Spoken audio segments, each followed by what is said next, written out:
बिश्वनाथ जिल्लानि सिङाव थानाय गहपुर हालामनि आलुफारा गामिनि मुस्रि सुरेश बसुमतारी बिमा रुंसारि जारौ बसुमतारीनि थामथि अनसुलि फिसाजो थरायना थेजा बसुमतारीया 2017 मायथाइनिफ्रायनो वुशु चेम्पियनशिपआव बाहागो लानानै मोजां गेलेगिरि महरै बान्था मोननो हादों। नाथाय दा नखरनि थासारिया मोजां नङैलाय गावनि गेलेनायखौ दोनथ'नो गोनां जादों। नाथाय बर' माहारियारि आफाद एबा सरकारनि अनसुंथाइ मोनोब्ला गावनि वुशु चेम्पियन्स गेलेनायखौ फिन जागायफिननो गोसो दं होननानैबो बुंदों। नाथाय बर'नि मोनफ्रोमबो आफादफोरा खौरां लायैनि दुखु मोननाय फोरमायदों। दा गाव हारसिंनो हाजिरा मावनानैबाबो फिन गेलेफिननो थांखि लादों होनना खौरांगिरिनि सिगाङाव फोरमायदों। दानिया फै आंखालजों बुंफबना थानाय थेजा बसुमतारीया सुबुनसिरि रादाबनि रादाब बुथुमगिरि मनरन्जन नार्जारिनि सिगाङाव मा फोरमायदों आबुङै मिथिना लानि। लखिमपुरनिफ्राय मनरन्जन नार्जारि, सुबुनसिरि रादाब। खुलुमबाय। बे समाव आं मनरन्जन नार्जारि सुबुनसिरि रादाबनि जानानै सुबुनसिरि नायगिरि गासैखौबो आंनि गोसो गोरबोनिफ्राय बरायनाय लानाय जाबाय। बे समाव आं दंफैयो बिश्वनाथ जिल्लानि सिङाव थानाय गहपुर हालामनि आलुफारा गामियाव। बे आलुफारा गामियाव जोङो दाखालिबाव मोनसे खौरां नुनो मोन्दों। बे खौरांखौ लानानै जों दिनै खौरां लानो फैदों। बेनो जादों गहपुर आलुफारानि सुरेश बसुमतारीनि थामथि फिसाजो थेजा बसुमतारी वुशु गेलेनाय हाबायाव आगान सुरदों।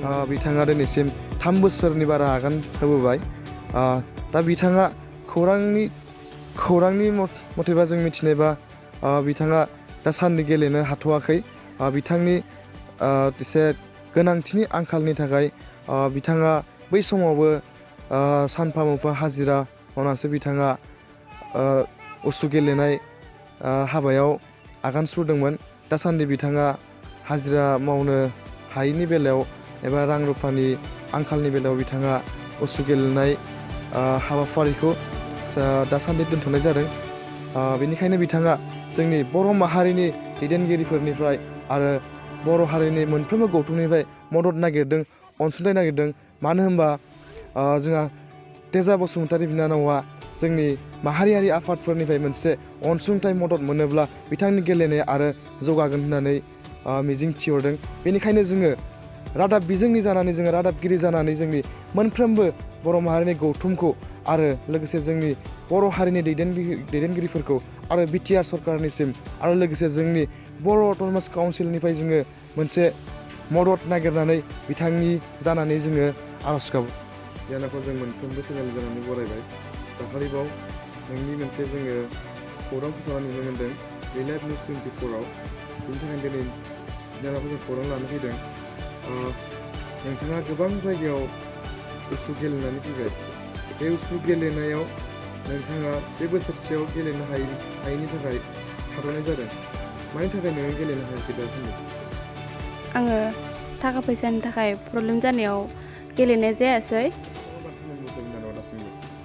गल्ड मोनबोबाय, ब्रन्ज मोनबोबाय, सिलभार मोनबोबाय।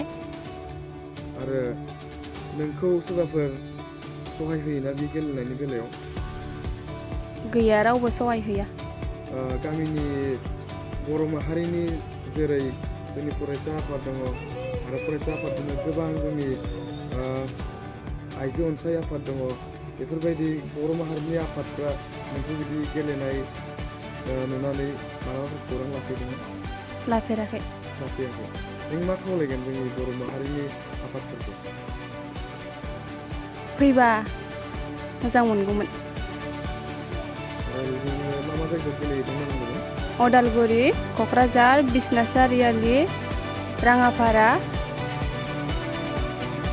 गुवाहाटि।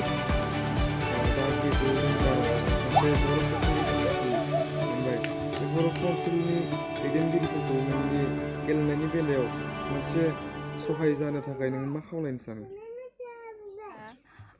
अनसुंथाइ हरोबा आं दाबो आवगायलांनो हागोन।